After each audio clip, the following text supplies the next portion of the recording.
Bass is arguably one of the most critical components of any musical listening experience. Now, I don't mean earth-shattering bass or home theater bass or the kind of bass that helps cars move forward on the street.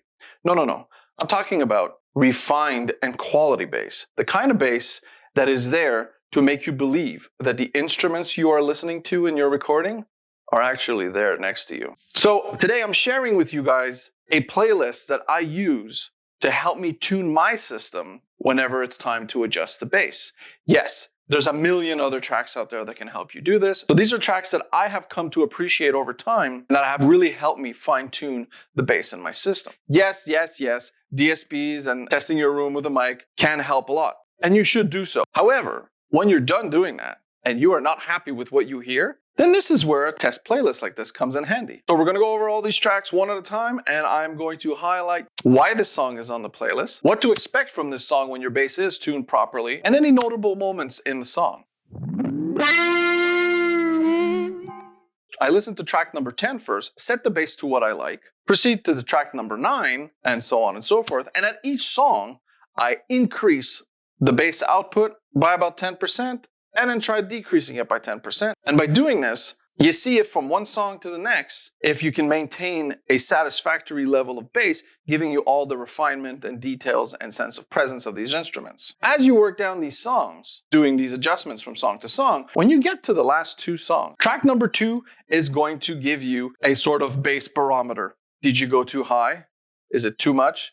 That's what that song is for. And when you get to the track number 1, if you did it right, you will feel like you are on stage with this drummer. So let's get to the songs.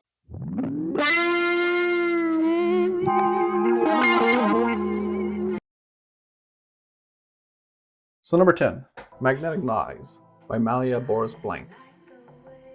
So why this track? Well, synthesized bass with a mix of pace and rhythm, slow bass, and then a bit of speed that get mixed in with the softness of a female voice, with some jazz brushes that come in as a layer. So it's good to see that the bass, although it pressurizes the room, is not overwhelming the details of the jazz brush and the voice. When this song is performing well, like you're getting a good presentation out of your system, it's where the bass envelops you into the room in a sort of a huge pressurized bubble, making the brushes, the jazz brushes that you're hearing off the skin of the drums and her voice really stand out, but yet you feel that bass bubble. So notable moments for this track, well, the intro, the first minute, that really pulls you in. The synthesized bass pressurizes the room, and that's the call to listen to her voice. I like the way you...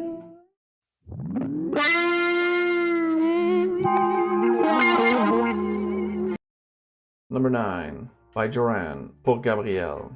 So why this track? This is bass generated by real acoustic instruments in a studio recording, mixed with a female voice and percussions. So you get to test the level of bass, detail, separation, mixed in with some room decay, with interesting dynamics with multiple bass instruments, such as a stand-up bass, a bass guitar, not to say a bass, cello, drums, and the track goes from lively rhythm of bass to dead quiet and back. And the thing about Jorane is her music is interesting because when she sings on most of her albums, it's mostly wordless syllables.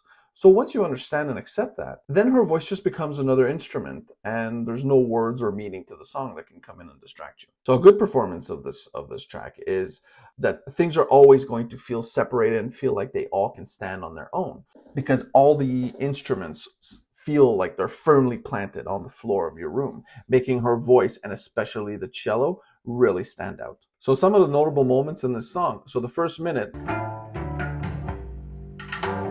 when the system is well balanced and finely tuned, the early dynamics of the bass instruments bring you in right away. They create a sense of curiosity for me. Then at the 2-minute and 50-second mark, all the way to the end, here the pace slows down and the presentation simplifies with clean bass notes from the stand-up bass, which gives you a sense of pressure that highlights actually the silky smoothness of the cello.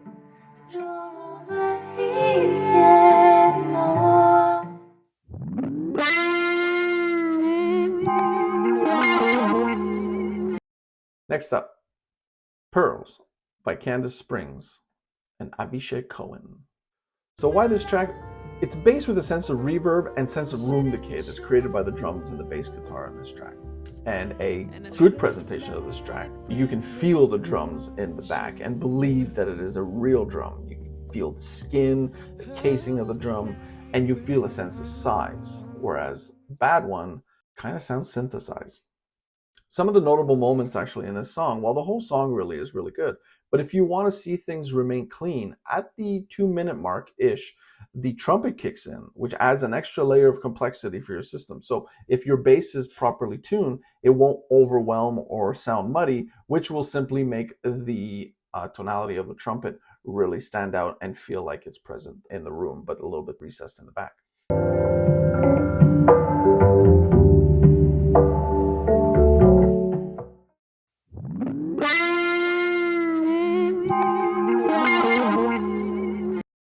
Next up, Night Train by Christian McBride.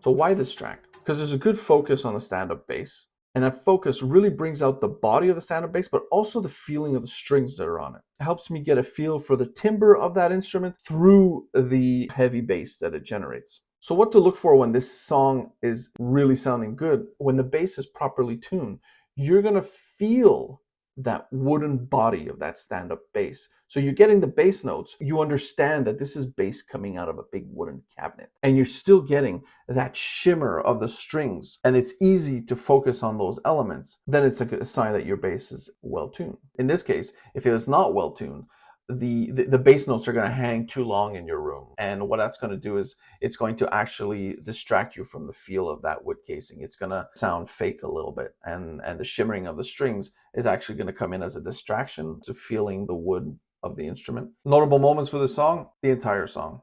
Just listen to the whole thing. It's really good.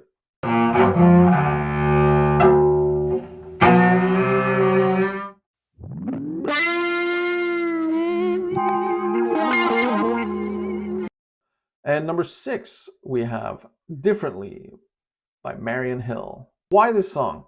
Well, the sound pressure. This is a track that pressurizes the room. When it's done well, the bass should pressurize your room almost like you have headphones on. But at the same time, it's got to feel tight and fast, and it shouldn't linger. The bass pressurizes all around you, like you feel like, again, you're in this airtight bubble with bass that goes through your body. You really feel the bass here, which is mostly synthesized. However, everything else, if it's properly balanced, everything else is just going to jump out at you in the soundstage from all over the place and create this sense of deep background. So one of the notable moments to watch out for in this song is around the 45-second mark. The bass notes from the intro that are made from a keyboard switch to this deep synthesized bass punch. And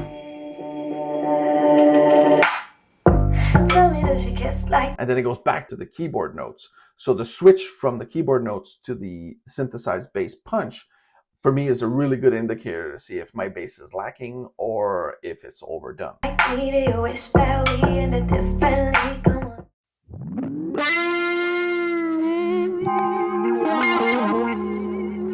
All right, next on the list is one of my favorites actually. Walking on the Moon by the Yuri Trio.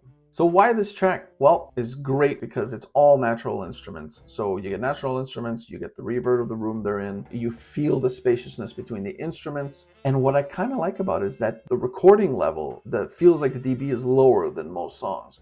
When you listen to this and your bass is finely tuned, when the instruments start to produce their bass notes, it gives you a sense of power and presence, but it still feels like it's soft and quiet in the background.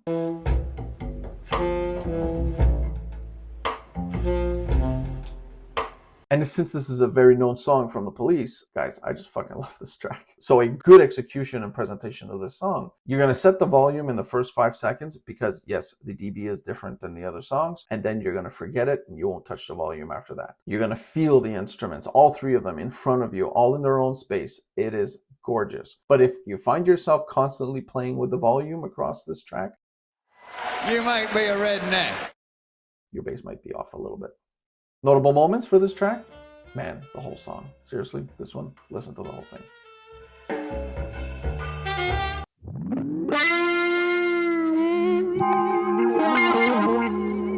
Number 4, Barley by Lizz Wright. Probably very well known, this song in the world of audiophile. So why? Well, it's pretty simple. Those initial bass notes at the beginning are monstrous. They're big. They really fill the room. So this is another good track to give you an idea if your bass is well balanced or not. Because a good execution of this song, that first drum hits pulls you right in. It's like calling for your attention instantly. It's deep, it's impactful. It creates a contrast actually with her voice, which is really nice.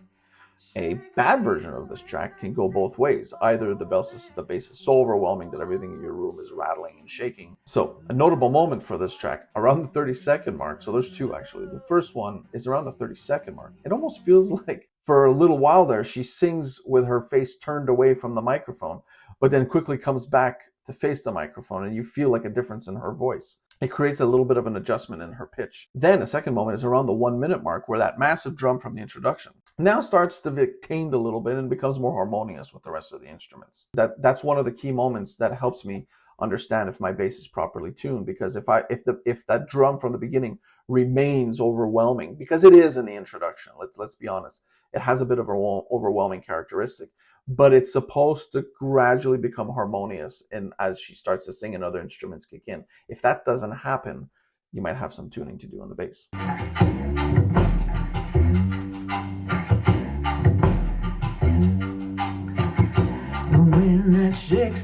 All right, be honest. At this point, you cranked the bass up too high, didn't you?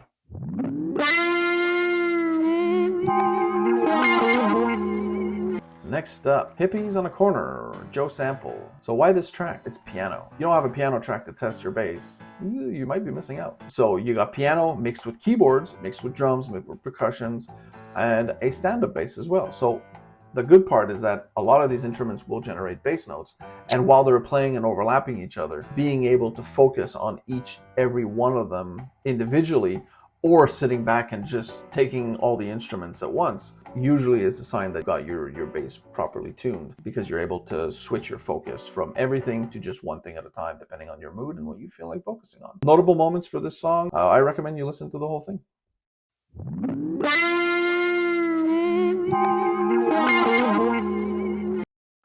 Okay, so the next one, it is Make Us Stronger by Ghostwriter. Why this song? With this playlist so far, so you've got to test acoustic instruments, you've got to test synthesized bass, keyboard bass, synthesized punch in your bass, and you got to experience it all within a jazzy type presentation. So what happens when now you think you tuned your system and it works well with all these jazzy tracks, yay! And then you put a Billie Eilish track on. Ouch. Whoa, what happened? Everything's rattling, everything's shaking, everything too strong. Well, maybe you tuned your bass a little bit too high. So this is what the Make Us Stronger track helps me determine if I'm exaggerating the bass, because this track, it's the bass slam, you got speed of the bass, you have the impact of your bass. Yes, it has to feel like it's going through your chest. And the size also, because there are moments in the song where you feel like the size of the bass makes your room shrivel up. So when I think I have good bass balance in my system, I put this track on, and if it sounds fun and cool without making me uncomfortable or my wife upstairs, then I know my balance is good. So a bad sounding version of this song would be my room shakes like crazy, the overwhelming sensation in my ears and in my gut, creating a little sense of discomfort, feels like my speakers are trying too hard. It tells me that the bass is out of balance and most likely too strong, and usually I gotta go back and either adjust the frequency range or adjust the gain. Like a good version of this track really is a ton of fun. The bass is tight, it's powerful, it's clean. And even if it's not the kind of music you sit there and listen to, it's its repetitive nature that allows me to fully understand if the bass is in a good spot in my system. Because a good sounding presentation of this track will signify that most pop, rap,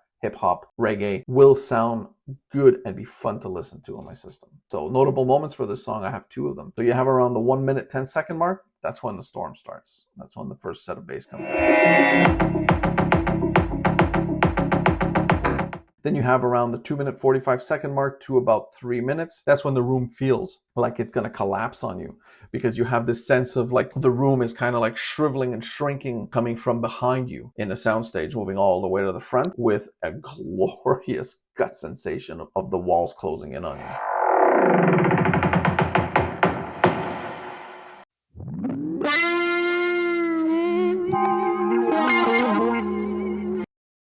All right. And then finally, my track number 1. Why is it my number 1? Because this is a track I usually keep last. Even though it says number 1 on the playlist, it'll be the one I play last. Why? Because this track can sound fun, even if your system is a bit lean or if your system is a little bit too heavy in the bass. But when you nail it, and I mean when you nail the bass here, and you have good tone of those drums, this solo drum performance, which is live, done by Manu Katché, you get bass, you get speed, you get the impact, you get the emotion, and you feel this man's raw talent. It is fantastic. So a good version of the song in the execution, you're on stage behind him and you're facing the audience just like he is. And you feel every hit, every slam, and you feel the skin on the drums. So the notable moments in the song, just press play and close your eyes.